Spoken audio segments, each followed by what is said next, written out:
प्रिय विद्यार्थियों, तो अब आज के इस सत्र में हम षष्ठ पाठ राणा प्रताप का शेष भाग उसको संपूर्ण करते हैं। अब तक हमने पढ़ा कि महाराणा प्रताप बहुत लंबे समय तक युद्धों के कारण से उनके पास धन का अभाव हो जाता है, सेना विघटित हो जाती है और इस समय में सेना को संग्रहित करना और धन एकत्रित करना उनके लिए बहुत बड़ी चिंता का विषय है। उसी समय में मेवाड़ के एक श्रेष्ठी, एक सेठ जी उनके पास आते हैं जिनका नाम भामाशाह है और वे अपने साथ बहुत सा धन लेकर आए हैं और वे महाराणा प्रताप को उस धन को स्वीकार करने के लिए निवेदन करते हैं। तो इसके पश्चात महाराणा प्रताप को उनकी बात सुनकर के बहुत अधिक सांत्वना मिलती है, बहुत अधिक उनको राहत मिलती है। इसके पश्चात शेष भाग जो है उसका हम आज अध्ययन संपूर्ण करते हैं। तेन पुनः सैन्य शक्ति संग्रह कार्यम आरब्धम। तेन यानी उससे, पुनः दोबारा, सैन्य शक्ति संग्रह कार्यम यानी सेना रूपी शक्ति को संग्रह एकत्र करने का कार्य, सेना की शक्ति को एकत्र करने का कार्य आरब्ध में आरंभ कर दिया गया। महाराणा प्रताप के द्वारा उस धन से पुनः सेना की शक्ति को संग्रहित करने का, एकत्र करने का कार्य आरंभ कर दिया गया। महासैन्यम च रचयामास। महासैन्यम बहुत बड़ी सेना की रचयामास रचना कर दी। तया सेनया च मुगल शासनम प्रति स्वातंत्र युद्धम प्रारभत। तया सेनया और उस सेना के द्वारा मुगल शासनम प्रति, मुगल शासन के प्रति स्वातंत्र युद्धम प्रारभत और उस सेना के साथ उन्होंने मुगल शासन जो था उसके प्रति स्वातंत्र युद्धम, स्वतंत्रता का युद्ध प्रारभत, प्रारंभ कर दिया। स्वराज्य हस्तच्युतान अनेक भागान पुनः हस्तगतान कृतवान। और महाराणा प्रताप ने क्या किया उसके द्वारा?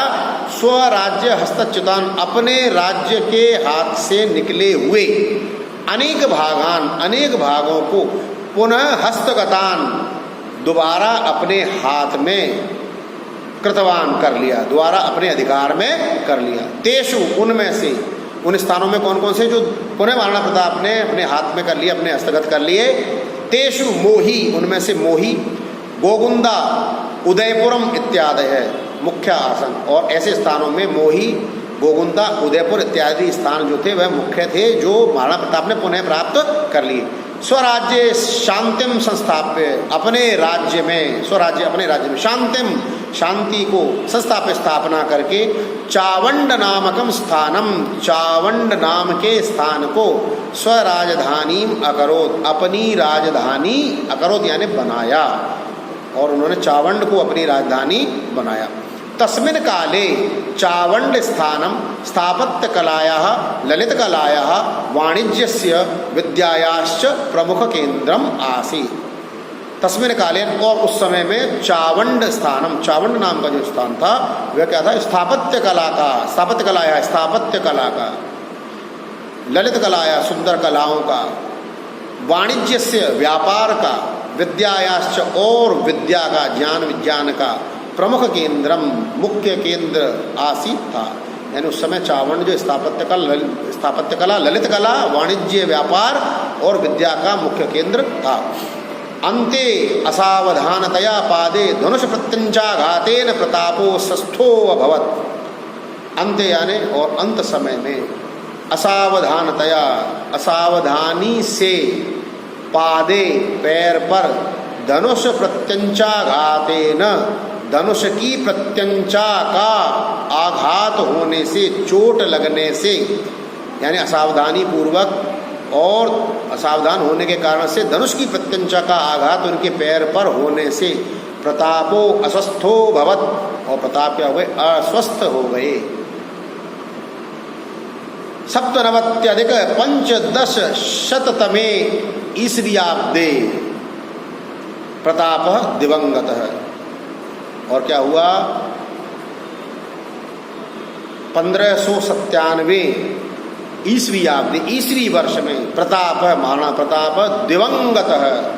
दिवम यानी स्वर्ग को, गत यानी चले गए, अर्थात स्वर्गवासी हो गए, दिवंगत हो गए, यानी उनका प्राणांत हो गए, देहावसान हो गया। प्रताप महान सेना नायक है, जननायक है, व्यवस्थापक है, संगठन करता आसी। महाराणा प्रताप महान सेनानायक, बहुत महान सेनापति, जननायक है, जनता के नेता, व्यवस्थापक है, समस्त प्रकार की प्रबंध में कुशल, संगठन करता और समस्त प्रकार के संगठन करने वाले आसीत अर्थात थे।